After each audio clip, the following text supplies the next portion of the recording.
Welcome back to my YouTube channel. మీరు కనుక నా వీడియో ఫస్ట్ టైం చూస్తుంటే please like and share and subscribe అండి. ఈరోజు బ్లాగ్లో నేను మా ఇంట్లో ఏం చేస్తున్నానో అదే చూపిస్తున్నాను. అంటే వంట ఓన్లీ కుకింగ్ పర్పస్, మామూలుగా అంటే కుకింగ్ రొటీన్ అనుకోండి, ఓకేనా. కుకింగ్ రొటీన్ అని పూజ చూపిస్తుంది ఏంటి అనుకుంటున్నారు? ఫ్రైడే కదా, సో అందుకనే. అండ్ హ్యాపీ హోలీ అందరికీ. హెయిర్ డ్రయర్ ఉంటే నాకు మాత్రం ఫ్యానే హెయిర్ డ్రయర్. అంత మంచిగా ఒక 5 నిమిషాలు అయితే ఎండిపోతుందండి. ఎందుకు అవన్నీ కొనుక్కొని వేస్ట్. సో ఇక్కడైతే నేను శనగపిండి లేదు, మస్తు లేంకిన, అసలు దొరకలేదా అంతా. ఇక చెప్పేసి షాప్కి పోతున్నా. షాంపూనికి రెడీ అవసరమా అని అనుకుంటారు, బట్ నేనైతే రెడీ అయిపోతా. మామూలుగా ఏం రెడీ లేదు, పౌడర్ పూసుకున్నా అంతే.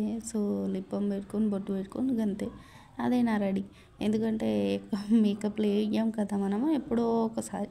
అండ్ డైలీ కూడా మేకప్ వేస్తే స్కిన్ అంతా పాడవుతుందని, సో అందుకని డైలీ అయితే మీరు మేకప్లో అయితే స్కిప్ చేసేయండి. డైలీ అయితే అస్సలు వేసుకోకండి. మామూలుగా సీసీ క్రీమ్, బీబీ క్రీమ్ పెట్టుకోవచ్చు, అవి ఏం కాదు, మనకు సేఫే అవి. సో ఇక్కడైతే శనగపిండి తీసుకొని పోయినా కదా, సో అంకుల్ లేడు, లెంకిన కోసేపు లెంకితే అప్పుడు వచ్చి మూలకి ఇక తీసుకొని వచ్చి నుంచి ఇక క్లీనింగ్ ప్రాసెస్ స్టార్ట్ ఏందండి. అసలు ఎంత గ్యాస్ ఎంత నీట్గా క్లీన్ చేసినా కానీ మళ్ళీ చెత్త అయిపోతుంది కదా. అసలు నాకైతే పిచ్చ యాస్ట్ వస్తుంది. వీక్లీలో 3 times చేయాల్సి వస్తుంది క్లీనింగ్, చాలా యాస్ట్ వస్తుంది. ఇక్కడైతే కొంచెం తెలివి ఉపయోగించా. ఎట్లుంది, బాగుందా?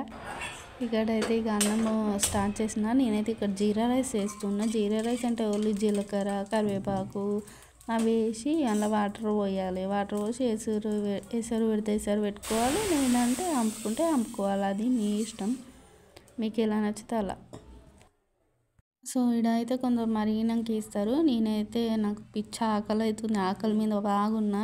సో నాకైతే ఎక్కువ ఆకలి మీద ఉన్నప్పుడు ఎవరైనా వచ్చి గిరికిరు అనుకోండి, అసలు ఎట్లా అరుస్తా అంటే అలా మీద అట్లా అరుస్తా, నిజంగా చెప్తున్నా. సో ఇక్కడ కూర కోసం అయితే ఆనియన్స్ కోస్తున్నా.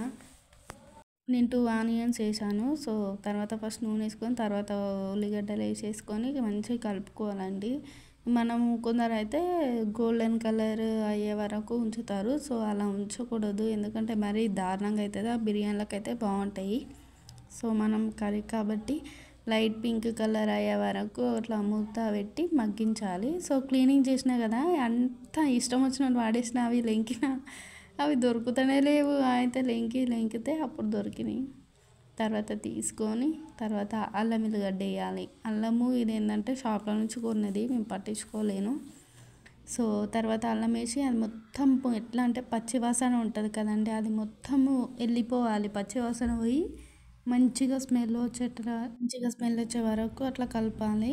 సో స్మెల్ వచ్చిన తర్వాత కొంచెం పసుపు వేయాలి. పట్టించింది అయితే కొంచెం వేస్తే చాలు, నేను కొనేది కాబట్టి కొంచెం ఒకటి అనుకోండి, ఇక ఒకటి వేసా. తర్వాత అది కూడా మంచిగా కలుపుకున్న తర్వాత ఇప్పుడు కారం ఉప్పు వేసుకోవాలి. నేను కారంలో ఉప్పు కలిపలేను, సో రెండు వేసిన. సో అంటే మొత్తం 4, కారం 2, ఉప్పు 2. సో అట్లా వేసుకున్నా, ఎందుకంటే నాకు ఎక్కువ కలిపిస్తా అండి, నాకు అట్లా తెలియదు. సో ఇట్లయితే తెలుస్తుంది. సో తర్వాత కలుపుకొని తర్వాత చింతపండు కొద్దిసేపు నానబెట్టిన, ఒక 1/2 hour కంటే ముందు నానబెట్టి తర్వాత ఇప్పుడు మళ్ళీ దాని చింతపండు విసికి పులుసు పోసేసిన. సో చాలామంది ఏంటంటే మొత్తం పులుసే పోస్తారు, మొత్తం పులుసు పోయకుండా కొన్ని నీళ్ళు కూడా పోసుకోవాలి.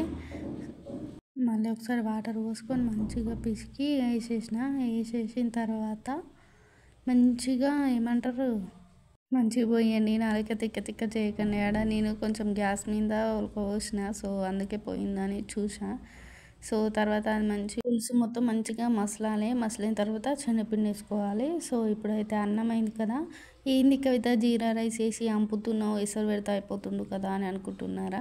కానీ అట్లా నాకు నచ్చదండి, ఎందుకంటే కొంచెం మెత్తగా ఎట్లనో అనిపిస్తుంది. సో అందుకని చెప్పేసి నేను ఎప్పుడైనా సరే ఇట్లనే అంపుతా, ఎసరు అయితే పెట్టాను. మీకు నచ్చితే మీరు ఎసరు పెట్టుకోరి. అండ్ నాకు అంతగా తెలియదు, అందుకని మెత్తగా చేసి పడేస్తా. సో అందుకని నేను ఇట్లా అంపుడికే పెడతా.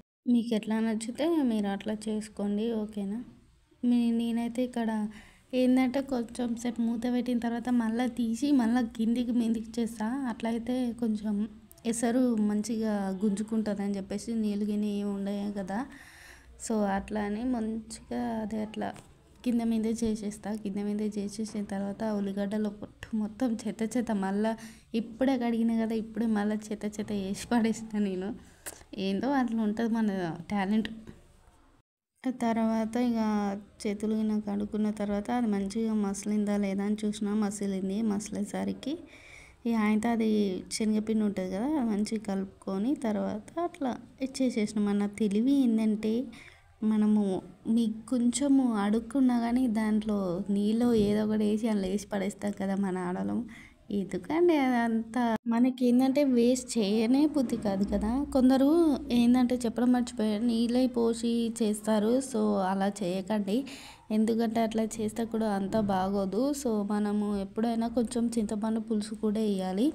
పులుసు వేస్తే దానివల్ల ఇంకా టేస్ట్ కూర బాగుంటుంది. ఇక్కడైతే నేను తాలిపేయడానికి జీలకర్ర, ఆవాలు, నెక్స్ట్ పచ్చిమిర్చి, ఎండుమిర్చి, ఇట్లా పప్పులు ఎట్లా వేస్తామో సో అట్లా తీసుకొని అది మిర్చి తీసిన తర్వాత సడన్గా కళ్ళు నలుసుకున్నారు.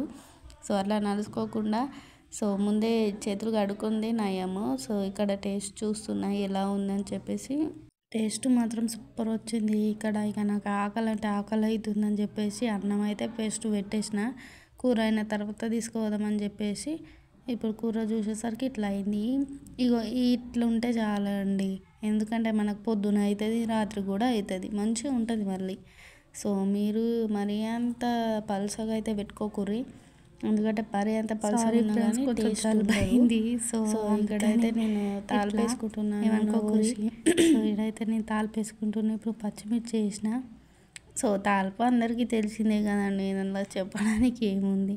మనం సేమ్ పప్పులు ఎట్లా వేస్తామో అన్ని కూరలు అట్లనే. తాలిప అంటేనే ఇక అది కదండి. సో అంతే.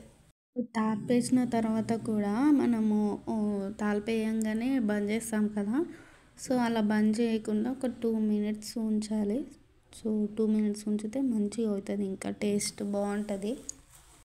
ఇక్కడైతే నాకైతే ఎలుకలు పరిగెడుతున్నాయి కడుపులా. సో దెబ్బ అన్నం వేసుకొని ఇక తినాలనిపించింది. సో ఇదైతే నేనైతే అన్నం వేసుకున్న కాలుతుంది. Oh my god. సరే అని చెప్పేసి ఖాళీనా సరే అని చెప్పేసి ఇక తినుకుంటా కూర్చున్నా. ఎంత ఆకలైందంటే. కర్రీ సూపర్ వచ్చింది, మీరు కూడా ట్రై చేయండి. మళ్ళీ మీరు ట్రై చేసిన తర్వాత నాకు కింద కామెంట్ చేయండి ఎట్లుందని. ఇంతే ఫ్రెండ్స్, మళ్ళీ మనం నెక్స్ట్ వ్లాగ్లో కలుద్దాం. Bye bye.